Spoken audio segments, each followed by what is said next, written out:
जय जय श्री राम। आप सभी का जीवन मंगलमय हो। भारत संस्कार मंच YouTube channel, Facebook, Instagram, Twitter पर आप सभी महान भावों का वंदन, अभिनंदन एवं स्वागत है। आज चर्चा करेंगे।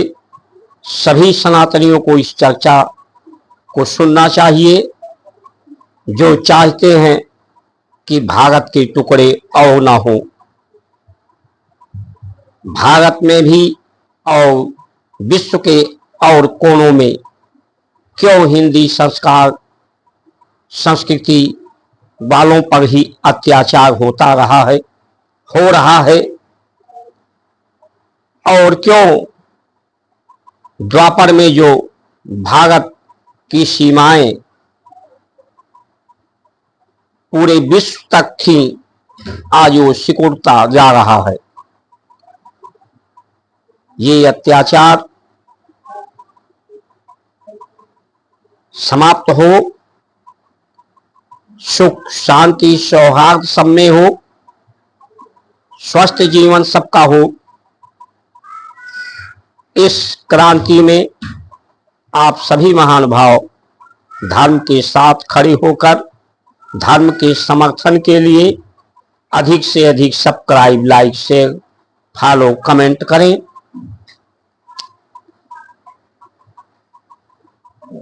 जीवन और जीव की उत्पत्ति, सृष्टि, संघर्ष,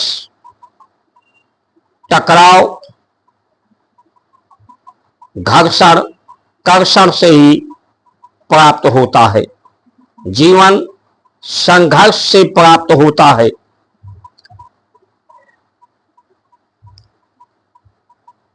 लेकिन जब संघर्ष की बात की जाए, युद्ध की बात की जाए, इस पर विजय श्री की बात की जाए, तो लोगों को की सहमति इस पर नहीं होती, क्योंकि धर्म की व्याख्या लोग सही से नहीं समझते, धर्म के अर्थ और धन को। ये सृष्टि की उत्पत्ति संघर्ष और टकराव से ही होती है।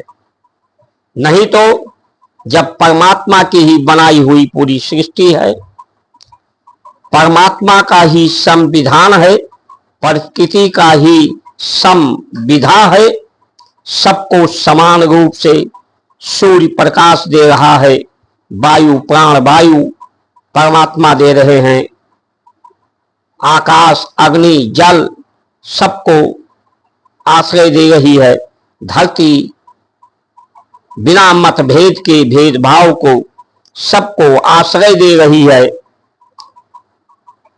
ये संविधा, ये समान अवसर, समान व्यवस्था प्रकृति परमात्मा ब्रह्मांड ब्रह्म दे रहा है। इसी सत्य को स्वीकार करते हुए भारत की संस्कार संस्कृति सत्कारवादी, इसीलिए इसको सनातन कहा गया है। जो सत्य है उसी का आचरण करके तन मन चित्त बुद्धि को इसे सनातन कहा गया, जिसका आदि है ना अंत है। लेकिन जो संस्कार और संस्कृति ये बदलती रहती है, संस्कार संस्कृति बदली तभी तो भारत सिकुड़ता गया, हिंदू सिकुड़ते गए। क्योंकि जो संघर्ष है, बादलों में जो सूर्य के जलाशयों और समुद्र से वाष्पोत्सर्जन करके वाष्प ऊपर जाते हैं, प्रकाश वायु अग्नि मिलकर ये बादल बनते हैं। जब बादल एक दूसरे विरोधी धाराओं में टकराते हैं, संघर्ष करते हैं, तो बिजली कड़कती है, प्रकाश पैदा होता है, जल का बरसात होता है, जीवन का आधार जल है, यानी जो टकराव है, संघर्ष है, यही जीवन का कारण है। जब हमारी आंखों, दोनों आंखों की ज्योति जहां पर टकराती है, समाप्त होती है, वही दृष्टिकोण बनता है। इसलिए हम देखते हैं हमारे प्राण जब अंदर टकराते हैं, संघर्ष करते हैं, घर्षण करते हैं हमारे इंद्रियों से, चित्त से, दिल से, तो जीवन चलता है। जब नर नारी आपस में मिलते हैं, घर्षण कर्षण करते हैं, तो जीवन की उत्पत्ति होती है। प्रकाश सूर्य का जब धरती पर टकराता है, वायु, आकाश, जल तत्व टकराता है, तो जीवन पैदा होती है। इसलिए ये द्वंद्व प्रतिद्वंद के कारण ही ये सृष्टि और ये जीवन है। इस पर विजय श्री प्राप्त करना, इस द्वंद्व से युद्ध करने के लिए ही हमारे ऋषियों ने, हमारे धर्म शास्त्रों ने उपदेश किया है। इसीलिए हमारे सभी देवी देवता के हाथों में शस्त्र और शास्त्र दोनों हैं। ये युद्ध के लिए, इस संघर्ष के लिए, द्वंद्व के लिए तैयार करते हैं, साहस से स्वीकार करते हैं इस द्वंद्व को। राम ने हो या कृष्ण ने हो, सभी ने सहस्रता से पहले शांति का संदेश दिया। लेकिन ये जो जगत का खेल, परमात्मा का जो निराला है, वो युद्ध, द्वंद्व और प्रतिद्वंद का है।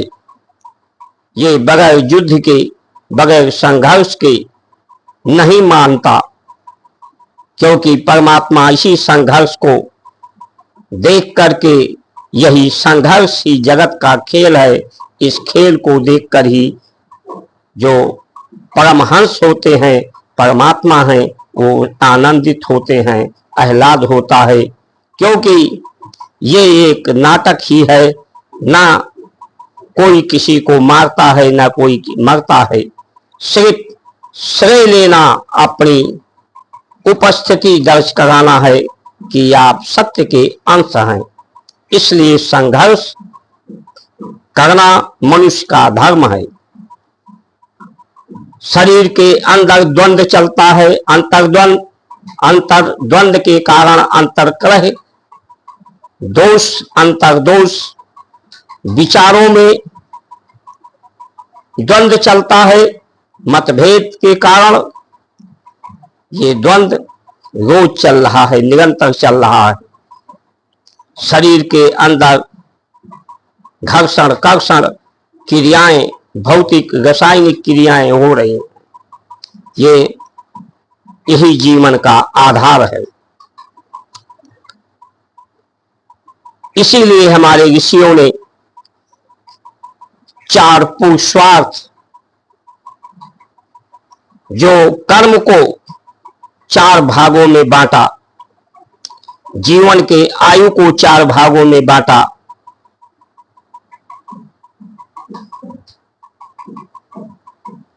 चार व्यवस्थाओं को 4 भागों में बांटा, जिसको 4 वर्ण कहते हैं।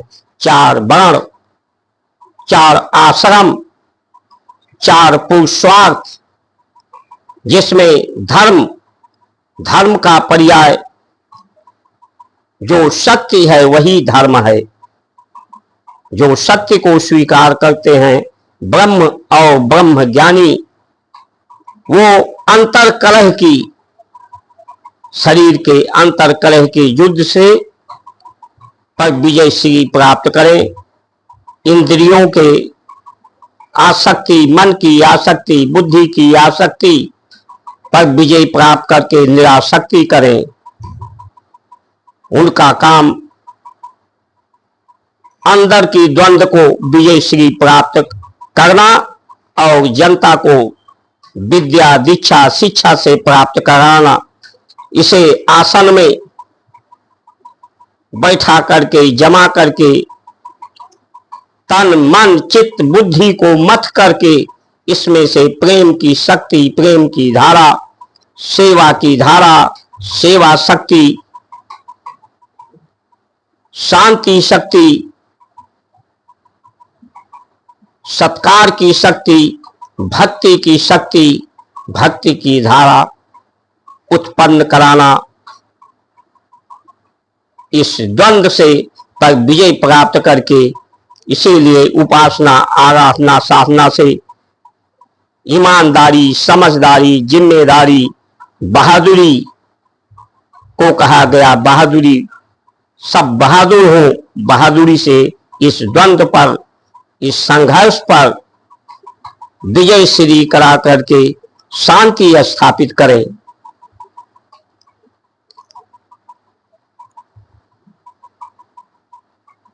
लेकिन धर्म के बारे में जो व्याख्या और इसके लिए जो वैश्य हैं, वो वैश्य संविधान को बनाए।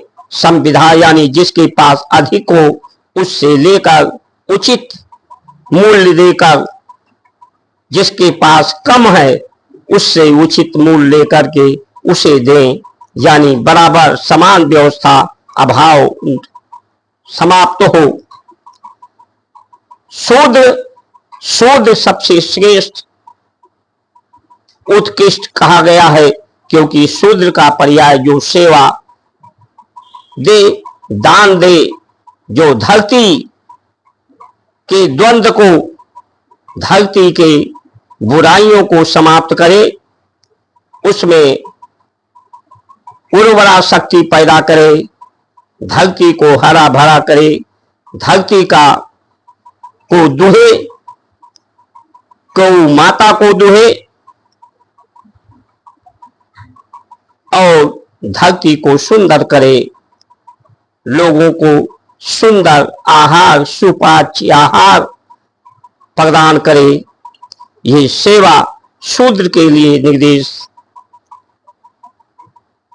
जो क्षत्रिय है वो राजा है, वो समाज के द्वंद्व को, देश के द्वंद्व को, जो अधर्मी हैं, असत्यवादी हैं, जो क्षुद्र हैं, क्षुद्र यानी क्षुधा, जो नीच हैं, जो भूख में ही, काम वासनाओं के भूख में, सुख सुविधा के भूख में, पद के भूख में इसे भोगना चाहते हैं, वो नीच हैं, वो असत्यवादी हैं, वो अधर्मी हैं। उन पर विजय श्री प्राप्त करे। उन्हें जो भूख है यही जीवन का आधार है, यही शक्ति का आधार है। इसीलिए व्रत, उपवास, संकल्प से शक्ति प्रदान सबको हो। सब भूखा के लिए कुछ दिन नवरात यानी संध्या का बेला, तिथ, त्योहार, पर्व, संस्कारों को व्रत से जोड़ा गया भूखा रहने के लिए, क्योंकि भूख ही आपकी शक्ति है। भूख को जो क्षुद्र होते हैं उसे मिटाने के लिए, उसकी प्रतिपूर्ति के लिए सदैव परेशान रहते हैं, वही अधर्म का कारण है। इन अधर्मियों को, अधर्म व्यवस्था को, जो झूठ है, सच बराबर तप नहीं की झूठ बराबर पाप, जो झूठी व्यवस्था फैलाए, झूठ बोले, झूठ साक्ष्य दे, झूठ विवेचना करे, झूठ आख्या दे, झूठ भ्रम, भय और भ्रांति दूसरे को बांटे, उसे अधर्म कहा गया है। क्योंकि परमात्मा के ही सब अंश हैं। अनेक कर्म, अनेक शरीर, अनेक विचार होते हुए भी उनका स्वभाव एक है, सब सुख शांति सचित आनंद को ही चाहते हैं, सुगंध सेवा को ही चाहते हैं। अनेक होकर भी एक ही स्वभाव वाले हैं, यानी अनेकता में एकता ही सबसे बड़ा बल है। जो प्रेम के बल से, सेवा के बल से, सत्कार के बल से, भक्ति के बल से, व्रत संकल्प के बल से, पाचन शक्ति, स्मरण शक्ति, सभी आसक्तियों को समाप्त करके निराशक्ति, निरापद होकर परम पद प्राप्त करने के लिए भारत की संस्कार संस्कृति है। तो आज राजा कौन है, क्षत्रिय कौन है? आज राजा हमारे नेता हैं, प्रशासनिक व्यवस्था उनकी सेना है। आज वो उनका धर्म है अधर्म को समाप्त करना, उसके लिए संघर्ष करना, युद्ध करना। वो अपने स्वधर्म को नहीं कर रहे, वो शांति का दूत बना रहने चाहते हैं। शांति की दूत बने रहो, ठीक है, शांति का दूत प्रस्ताव लेके जाओ, लेकिन जिस तरह से केहू लेकर गए थे, राम ने हनुमान अंगद को भेजा था, शांत स्थापित के लिए कोई तैयार ना हो, अधर्म फैलाने का कार्य करे तो युद्ध करना अवश्य भावी है। कायरता, मूर्खता नहीं होनी चाहिए। लेकिन हमारा संविधान जिसकी लोग दुहाई देते हैं, जो संविधान नहीं देता, वक्फ बोर्ड के नाम पर, वार्षिक एक्ट के नाम पर, पर्सनल मुस्लिम लॉ बोर्ड के नाम पर, अल्पसंख्यक आयोग के नाम पर, अगड़ा पिछड़ा के नाम पर बांटने का काम करता है, अलग व्यवस्था देने का काम करता है। ये विज्ञान सम्मत भी नहीं है। विज्ञान, छोटा सा उदाहरण कि विज्ञान बताता है कि कार 200 किलोमीटर चलाने की शक्ति वाला साधन बनाता है। संविधान 60 किलोमीटर प्रति घंटा चलने की लिए अनुदेश देता है। तो दोनों में ही विरोधाभास है। तो कैसे इस संविधान को संविधान बनाना होगा जो स्वधर्म, सब स्वधर्म का पालन करे। आज ब्रह्म विद्या का स्वधर्म खत्म हो रहा है, क्षत्रिय का स्वधर्म समाप्त हो रहा है, शूद्र का स्वधर्म समाप्त हो रहा है, वैश्य का स्वधर्म समाप्त हो रहा है। इसलिए ये अधर्म फैलता जा रहा है। इसलिए भारत सिकुड़ता जा रहा है, बढ़ता जा रहा है, सनातन बढ़ता जा रहा है, कटता जा रहा है। इसलिए समय रहते हम सभी महानुभावों को सावधान सचेत रहना चाहिए और ये मिथ्या वाणी बंद करना चाहिए कि कोई बात है हस्ती मिटती नहीं, हमारी हस्ती जो संस्कृत है, संस्कार है, उसको आप कितना मिटाओगे? पूरा मिटा करके ही तब ये गाना बंद करोगे। अरे सनातन नहीं, सत्य नहीं समाप्त होता, लेकिन संस्कृति समाप्त होती है, बदलती है और बदली है। उसे देखने का प्रयास करो, आंखें खोलो। इन्हीं वचनों के साथ आप सभी का सुमंगल कामना करते हुए जय श्री राम।